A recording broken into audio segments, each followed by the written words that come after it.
How to add apps back to home screen on iPhone iOS 18. Hey guys, in today's video, I'm going to show you how to add apps back to your home screen on iOS 18. If you accidentally removed an app from your home screen and now you're wondering how to bring it back, don't worry, I've got you covered.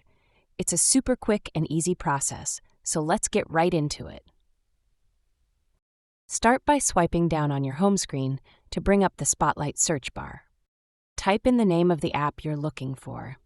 Once the app appears in the search results, long press on its icon. Now, drag it from the search results to your home screen. Release the app, and it will be placed back on your home screen.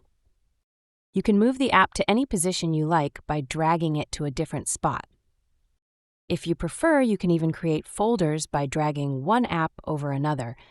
And that's it. Your app is now back on the home screen, and you can access it just like before. If you found this video helpful, smash the like button and subscribe for more iOS 18 tips and tricks.